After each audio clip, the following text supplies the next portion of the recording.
Hello students, welcome to our YouTube channel Visio Valley Public School. Today we are going to start the first chapter of Social Studies of class 6 of Geography section.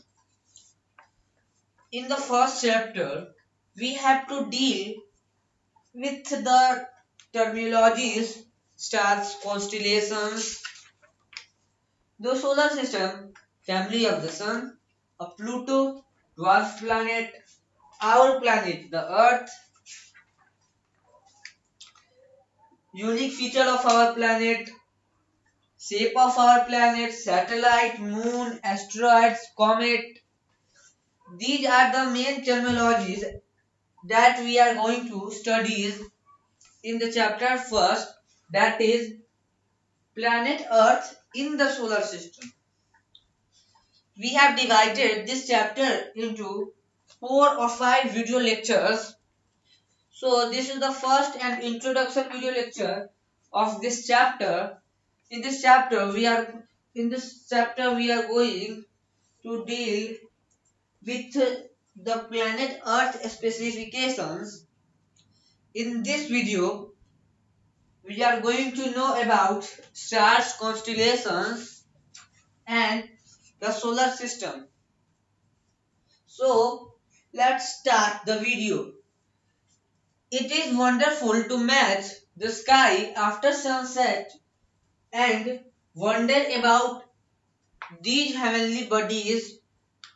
They are called heavenly bodies because we associate them with heavens. जब हम sunset हो जाए और हम जब sky में देखते हैं तो हमें कुछ हेवनली बॉडी नजर आते हैं और हम हेवनली बॉडीज उन्हें कहते हैं जो कि हेवन स्वर्ग से संबंधित हो. Is it clear? Heavenly bodies को एस्ट्रोनॉट सब, एस्ट्रोनॉमर सब celestial bodies कहते हैं.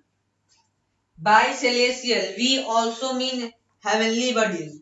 अगर आपसे कोई बोले celestial bodies और heavenly bodies तो इसका मतलब हुआ जो भी स्पेस में जो भी ऑब्जेक्ट है, जो भी स्पेस के थिंग्स है, उनको वहां पे डिनोशन किया जा रहा है. हेवनली बॉडीज को ही हम लोग celestial bodies बोलते हैं. Earth is also a part of this system. Thus, Earth is also called a celestial body. Earth भी एक celestial body है. These heavenly bodies are grouped as stars, planets, satellites, and asteroids. ये जो heavenly body है उनको किस किस group में क्लासिफाई किया गया है? तो स्टार्स में, मून्स में, प्लैनेट्स में एंड एस्टेरॉइड्स में. अब चलो हम लोग स्टार्स और उनके कॉन्स्टेलेशन को अच्छे से रीड करते हैं. Stars are the only self luminous object और बॉडीज.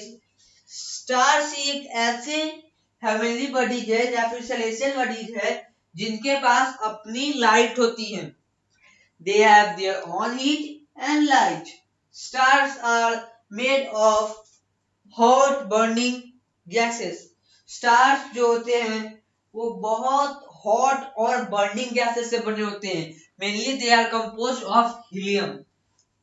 Helium का ही उनमें composition ज्यादा होता है. They are actually very big in size, but being very far away from us, they look small and teeny, just like dot in the sky.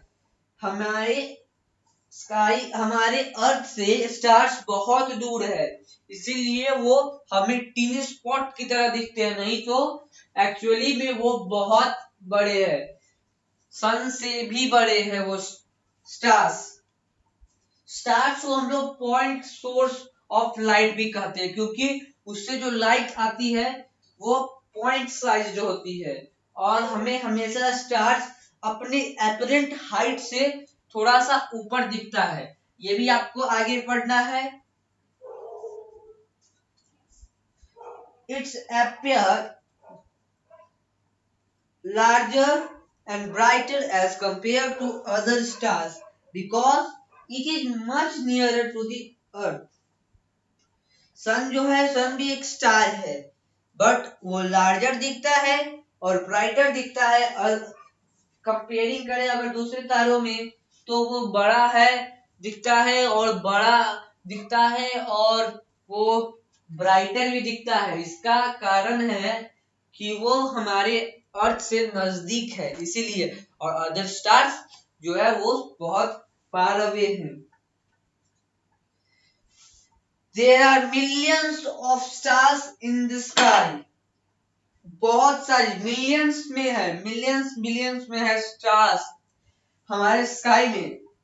Some of the stars are found in group. और कुछ stars जो होते हैं वो group में पाए जाते हैं और उनके ग्रुप को हम लोग क्या कहते हैं? कॉन्स्टिलेशन कहते हैं। A constellation is a group of stars forming a certain shape. One such constellation is a group of 7 stars which is called Saptarishi. 7 stars के ग्रुप को सप्तऋषि कहा जाता है। कॉन्स्टिलेशन वो ग्रुप होता है जो कि स्टार्स के ग्रुप से कोई सर्टेन शेप का फॉर्मेशन करता है। हमारे यूनिवर्स, हमारे अर्थ वाले स्काई में 88 नोन कॉन्स्टिलेशन है। सप्तऋषि जो है वो 7 स्टार्स कॉन्स्टिलेशन है। Saptarishi forms a part of constellation of the big bear is known as Ursa Major. उसके बाद एक उर्सा मेजर भी है कॉन्स्टिलेशन, जिसका फिगर आपको दिया हुआ है।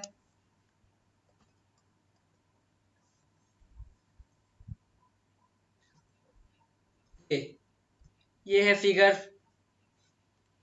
Okay, in ancient times navigators in the northern hemisphere used to determine direction during the nights with the help of pole star. With the help of these pole stars, it remains in the same position in the sky. पुराने के time में, पुराने ancient time में, पहले के समय में navigators जो होते थे, जो समुद्री यात्रा करते थे, वो नॉर्दर्न हेमिस्फीयर के नेविगेटर अपना टाइम, जो अपना डायरेक्शन डिटरमाइन करते थे रात में पोल स्टार की मदद से। क्यों? और पोल स्टार हमेशा एक जगह पे रहता है तो उससे डायरेक्शन डिटरमाइन करने में कोई ज्यादा परेशानी नहीं होती थी, इसीलिए वह पोल स्टार का यूज करते थे, क्योंकि रात में ज्यादा विजिबिलिटी नहीं होती है ह्यूमन बीइंग की। Now as stars are very far off from Earth, the light from the stars passes through different layer of the atmosphere with various density as stars seem to twinkle. देखिए, star हमसे बहुत बहुत दूर है और star की जो light आती है वो डिफरेंट लेयर्स से पास करती है, और जो पास करती है तो अर्थ का जो एटमॉस्फेयर है वो डिफरेंट वेरिएशन बहुत ज्यादा है डेंसिटी में। पहले हायर डेंसिटी है, फिर लोअर है, फिर लोअर है, फिर लोअर है, या फिर लोअर होगा, फिर हायर होगा, फिर हायर होगा। ये बहुत ज्यादा वेराइटियल है, जिसके कारण जो रेज ऑफ लाइट है, जो रेज लाइट है स्टार्स का, वो तो पहले तो पॉइंट साइज है क्योंकि वो बहुत फार है, उसको ट्रेवल करना पड़ रहा है मच डिस्टेंस। ऊपर से उसका वेरिएशन, जो डेंसिटी ऑफ एटमॉस्फेयर का जो है लेयर्स है, उसमें वेरिएशंस आ रहा है, जिसके कारण लाइट रेज जो है वो थोड़ा सा बिखरता हुआ दिखता है, और जिसके कारण वो हमें ट्विंकल रहता है। अगर कोई पूछे why stars twinkles, the simple answer is the stars twinkles due to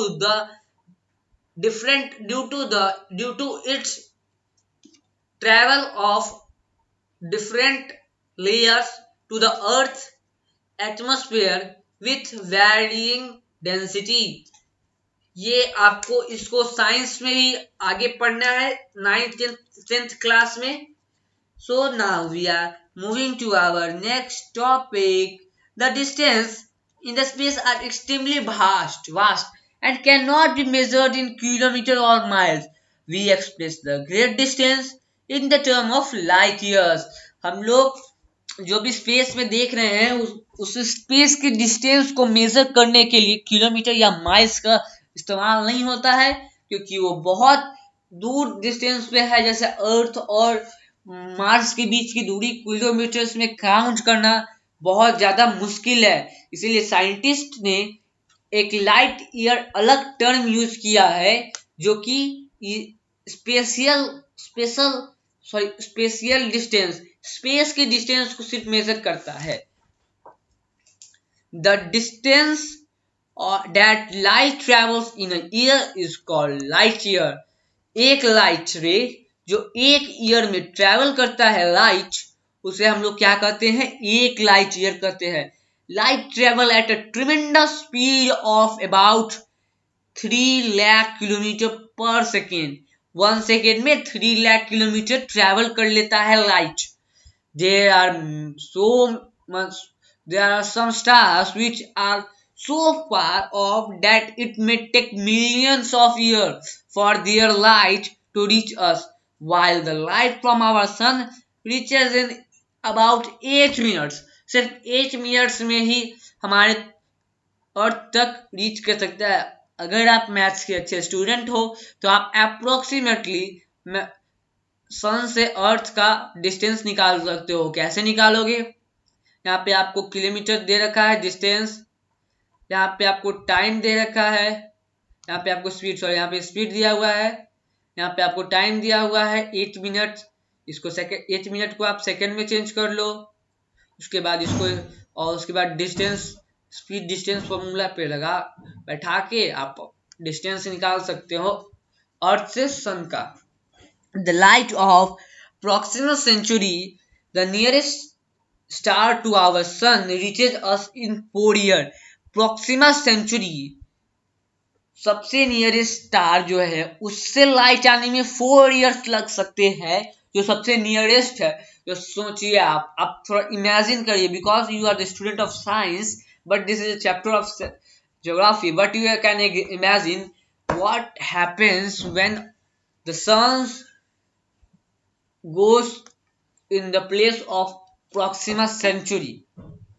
अगर Proxima Centauri के प्लेस पे चला जाए तो कितना समय लगेगा अर्थ पे, कितना क्या क्या डिवास्टेशन हो सकते हैं अर्थ पे, क्या क्या डिस्ट्रक्शन होगा अर्थ पे, आप थोड़ा इमेजिन भी नहीं कर सकते हैं। Now we are moving to our next topic, that is the solar system, the family of the sun. अब हम लोग सन की फैमिली के बारे में पढ़ेंगे। सोलर सिस्टम क्या होता है आप लोगों को बचपन से पढ़ते आ रहे हैं, 1st स्टैंडर्ड 2nd स्टैंडर्ड से पढ़ते आ रहे हैं कि सन and the 8 planets that revolve around the suns and its moons and asteroids consist of solar systems। अब आपको पूरे प्लैनेट्स का नाम भी पता होगा, आप लोगों को शॉर्टकट भी पता होगा। My very excellent mother just sing as nightingale।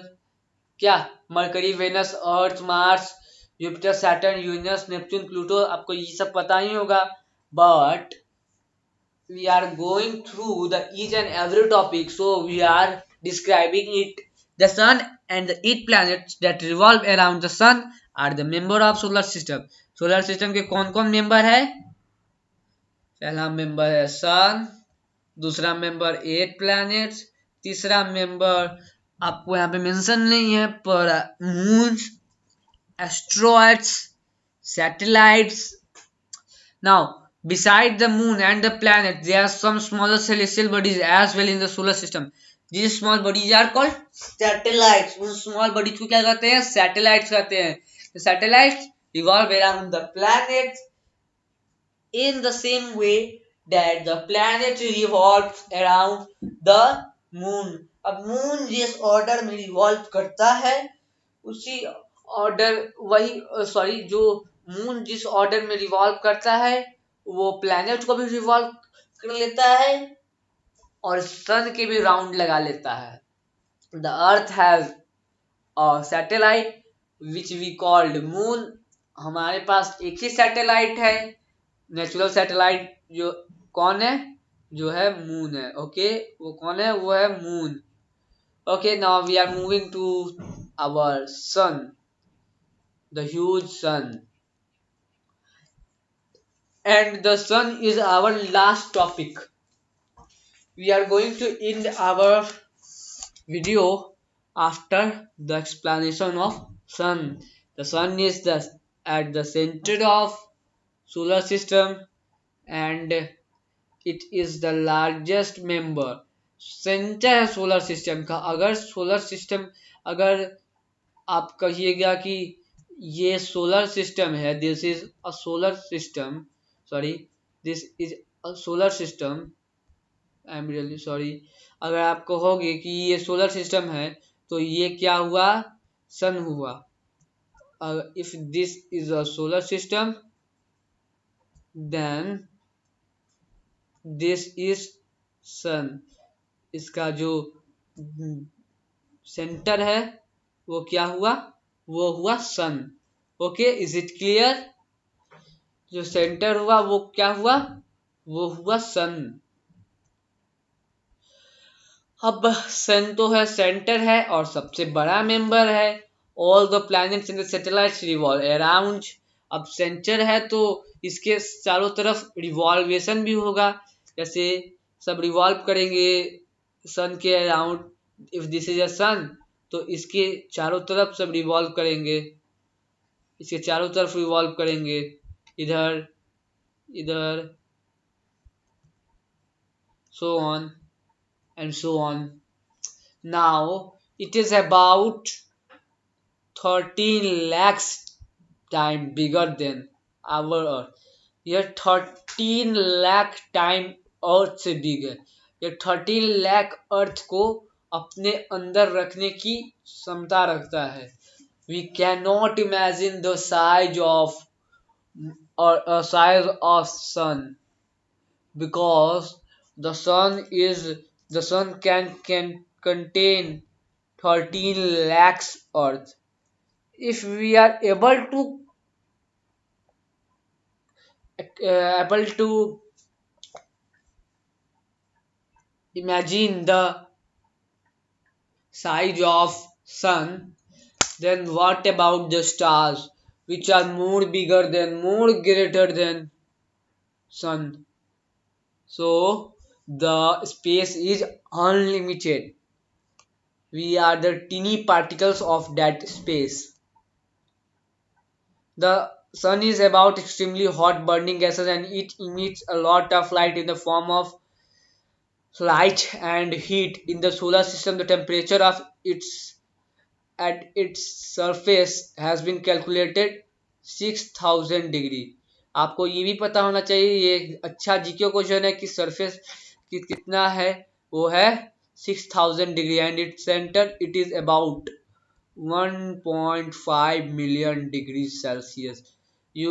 We are going to burn at this temperature. We cannot imagine this temperature. हम लोग इस टेम्परेचर को इमेजिन तक नहीं कर सकते हैं, ये इतना ज्यादा है। अब आपको एक अच्छा सा जीके क्वेश्चन भी मिल गया, बहुत बहुत सही जीके क्वेश्चन आपको मिल गया है कि कितना है सरफेस का और कितना है सेंटर का, कितना अर्थ कंटेन कर सकता है sun. So the end of this video is gone. अब आपको सन तक आपको मिल गया कि आपको कितना सन तक आपको डिटेल्स चाहिए। अब आप लोगों का काम है कि आप लोग अभी से कॉपी निकाल के अपना नोट खुद से क्रिएट करोगे। Celestial bodies, heavenly bodies, star, constellations, the solar systems and the sun, and we are going to cover the planets and the other parts that I have left in the next video. So आप लोग तब तक अपने notes बनाए। Thank you.